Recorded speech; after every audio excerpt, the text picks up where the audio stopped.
Friends, നമുക്കിന്ന് വെണ്ടയ്ക്ക fry ഉണ്ടാക്കാം. ഒരു വെറൈറ്റി ആയിട്ടുള്ളൊരു ഫ്രൈ ആണ്. അപ്പോൾ ഞാനിതൊരു 1/4 കിലോ ഉണ്ട് വെണ്ടയ്ക്ക എടുത്തിട്ടുണ്ട്. ഇനി ഇതിലേക്ക് ആവശ്യമായ ഉപ്പ്, കുറച്ച് മുളക് പൊടി,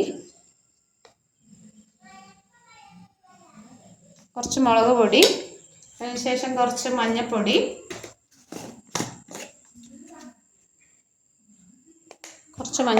എരിവ് നിങ്ങൾക്ക് ആവശ്യത്തിന് കൂട്ടുക കുറയ്ക്കുകയൊക്കെ ചെയ്യാം. പിന്നെ കുറച്ച് ചിക്കൻ മസാല പൗഡർ,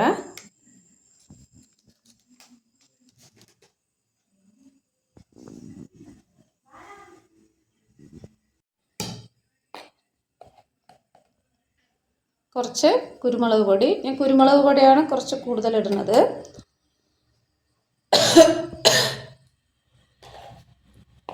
അടുത്തത് ഇതൊന്ന് നന്നായി ഇളക്കിയെടുക്കുക. കുറച്ച് കോൺഫ്ലവർ ഉണ്ട്. ഇതിലേക്കിനി കുറച്ച്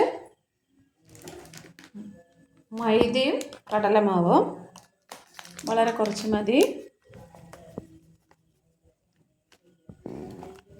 ഇനി കുറച്ച് മൈദ,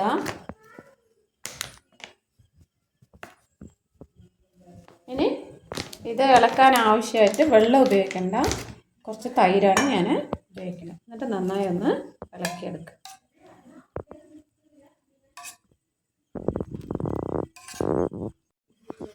ഇതിലിനി നമുക്ക് ഉള്ളി, ഇഞ്ചി, വെളുത്തുള്ളി പേസ്റ്റ് അങ്ങനെയൊക്കെ ചേർത്താം. ഞാനതൊന്നും ചേർത്തിട്ടില്ല. അപ്പോൾ ഇത് നന്നായി ഒന്ന് കുഴച്ചെടുക്കാം. ഇത് ആക്കി വെച്ചിട്ടുണ്ട്. ഇത് ഞാൻ നേരെ എണ്ണയിലേക്ക് ഇടാണ്. എണ്ണ കോക്കനട്ട് ഓയിലാണ് എടുത്തത്. നിങ്ങൾക്ക് എന്ത് ഓയിൽ വേണോ എടുക്കാം. ഇനി ഇത് കാഞ്ഞ എണ്ണയിലേക്ക് ഇട്ട് പൊരിച്ചെടുക്കാം.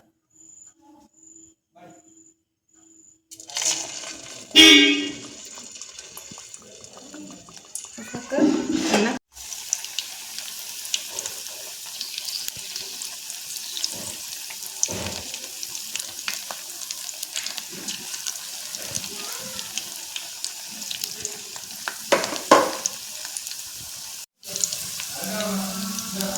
നമ്മുടെ വെണ്ടയ്ക്ക ഫ്രൈ റെഡി ആയിട്ടുണ്ട്.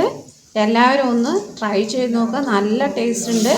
സബ്സ്ക്രൈബ് ചെയ്യുക, സപ്പോർട്ട് ചെയ്യുക, ലൈക്ക് ചെയ്യുക, ഷെയർ ചെയ്യുക. കഴിച്ചിട്ട് നിങ്ങളുടെ കമൻസ് അറിയിക്കുക. Okay, thank you.